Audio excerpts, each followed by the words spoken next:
Hello दोस्तों, कैसे हैं आप सब। कैसा है मेरा यूट्यूब परिवार। मैं advocate Shadab Mansoori, district court Haridwar Uttarakhand से। आज हम एक बहुत ही महत्वपूर्ण टॉपिक पर बात करने वाले हैं दोस्तों, जो आपको शायद जीवन शैली में आपके साथ हुआ भी होगा। इसे कहते हैं डेट ट्रैप। बैंक के चक्करों में वो जाल में फंस जाना जिसमें निकलना बहुत ही मुश्किल हो जाता है। इसे हम कहते हैं लैंग्वेज में डेट ट्रैप। ये एक ऐसा ट्रैप है जिसमें अगर जो फंस जाए तो वो निकलना मुश्किल हो जाता है। तो आज इसी के बारे में हम आपको अवगत कराएंगे, बताएंगे कि कैसे डेट ट्रैप किया जाता है आपके साथ और उसे कैसे बचाया जा सकता है। तो जो भी भाई मेरे नए वीडियो को देख रहे हैं तो प्लीज़ चैनल को सब्सक्राइब कर दे और बेल आइकन को भी ऑन कर दे, जिससे वीडियो का नोटिफिकेशन आपकी स्क्रीन पर आ जाए। तो हम इसमें आपको दो तरीके से समझाएंगे कि ये कैसे डेट ट्रैप होता है और इसमें कैसे लोन करता फंस जाता है।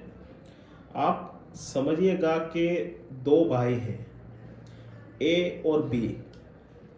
ए ने भी 1 लाख रुपए का लोन लिया है और बी ने भी 1 लाख रुपए का लोन लिया है।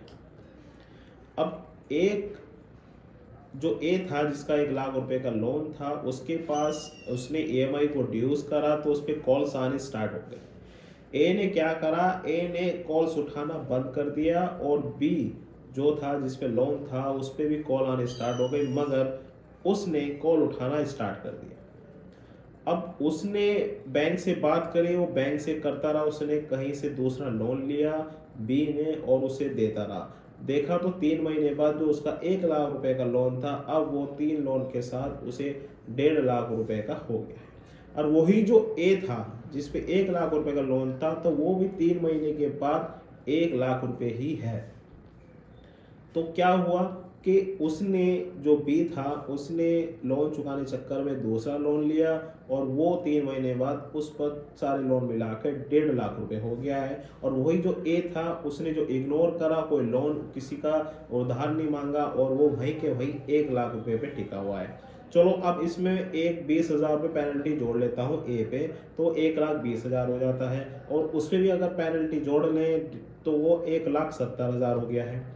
अब सपोज दैट के ए और बी कहीं जॉब करते हैं और वो सेविंग करते हैं, 15-15 हज़ार रुपए की सेविंग करते हैं।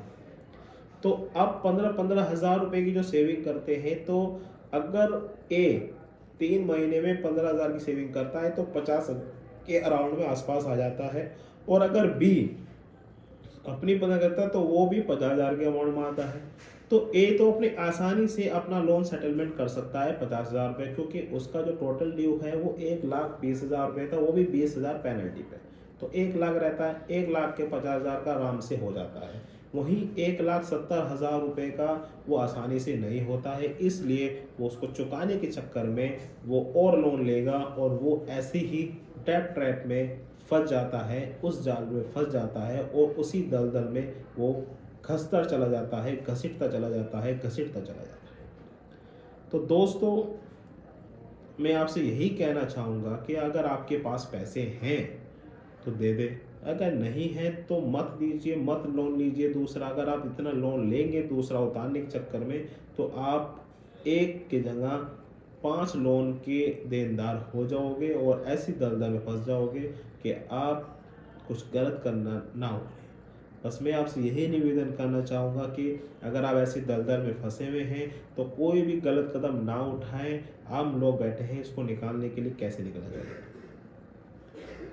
पहले तो आपको जो ये इस दलदल में फंस गया है, इस डेट ट्रैप में फंस गया है, उसे कोई और लोन लेने की आवश्यकता नहीं है। जितना जितना किसी का लोन है वो सेटलमेंट धीरे धीरे करते रहे। कॉल आ रही है, कोई बात नहीं, अनसिक्योर लोन है, कोई आपका कुछ नहीं उखाड़ेगा। अगर कोई आपका रेगुलर एजेंट आता भी और आपसे बदतमीजी कर रहा है तो आप उसकी भी शिकायत कर सकते हैं और आप समय भी ले सकते हैं। आप पे किसी तरह का कोई लीगल नोटिस आता है तो आप उसका जवाब दे सकते हैं कि मेरी ऐसी कंडीशंस है, मेरी ऐसी कोई हॉस्पिटलाइज में हो चुका है, या मेरी कोई जॉब्स नहीं है, या मेरा कोई घर में कोई मेडिकल इश्यूज़ हो गए हैं, तो आप उसे बता सकते हैं, जिससे आपको समय भी मिल जाएगा। मगर लोन चुकाने के लिए दूसरा लोन बिल्कुल भी ना ले, आप ऐसी दलदल में फंस जाएंगे जिससे निकालना बहुत मुश्किल हो सकता है। वीडियो अगर आपको अच्छी लगी हो तो प्लीज़ शेयर कीजिएगा, ज़्यादा से ज़्यादा शेयर कीजिए और लाइक कीजिए और सब्सक्राइब ज़रूर कीजिएगा। जय हिंद।